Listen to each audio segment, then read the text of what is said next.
ফেসবুকে যদি কেউ আপনার ছবি বা ভিডিও নিয়ে আপনাকে ট্রোল করে, আপনাকে মিস ইউজ করে, আপনার প্রাইভেসি লঙ্ঘন করে বা আপনাকে পচানোর চেষ্টা করে, আপনি কিন্তু চাইলে ফেসবুকের নতুন নতুন নিয়ম অনুযায়ী আপনি স্টেপ নিতে পারবেন এবং সেই পেজের অ্যাগেনিস্টে আপনি একটা ভালো শিক্ষাও দিতে পারবেন। রিসেন্টলি আমার একটা ভিডিও নিয়েও কিন্তু এরকম গেমিং অ্যাপ এবং অনেক কিছুতে অ্যাড করা হচ্ছে, আমি সেগুলোর বিরুদ্ধে স্টেপ নিচ্ছি সেই একই পদ্ধতিতে, এবং আপনারা চাইলে সেই পদ্ধতিতে অবলম্বন করতে পারেন এবং কিভাবে সেই পদ্ধতি অবলম্বন করতে হবে সেটা আজকে দেখে দিচ্ছি। এই ভিডিওটি শেয়ার দিয়ে দিবেন, সকল ফেসবুক ইউজারদের জন্য অনেক কাজে আসবে। পাশাপাশি আমার আইডিকে ফলো দিয়ে রাখুন, এরকম ইম্পর্টেন্ট ভিডিও যা আপনার কাজে দেবে। So let's check it out. প্রথমে আপনার গুগলে চলে যাবেন, গুগলে গিয়ে লিখবেন প্রাইভেসি ভায়োলেশন ফেসবুক।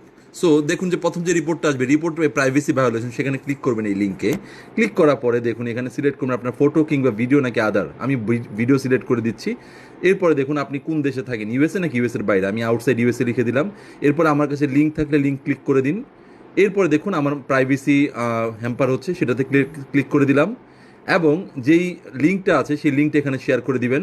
এরপর আপনার কান্ট্রি সিলেক্ট করবেন এবং মেক শিওর আপনার ওই ব্রাউজারে যেন অবশ্যই আপনার ফেসবুক আইডিটা লগ ইন দেওয়া থাকে। এরপর আপনার কান্ট্রিটা সিলেক্ট করে দিবেন এবং আপনার ফেসবুক আইডি লগ ইন দেওয়া থাকলে এখানে আপনার নাম চলে আসবে এবং আপনি এখানে একটা ইমেল অ্যাড্রেস দিবেন যেটার সাথে ফেসবুকে কন্ট্যাক্ট করবে। এরপর টিক বক্সে ক্লিক করে দিবেন এবং সেন্ড করে দিবেন, ব্যাস আপনার কাজ শেষ। এরপর দেখবেন আপনার মোবাইলে আগামী 48 ঘন্টার মাঝে এরকম একটি ইমেল চলে আসবে।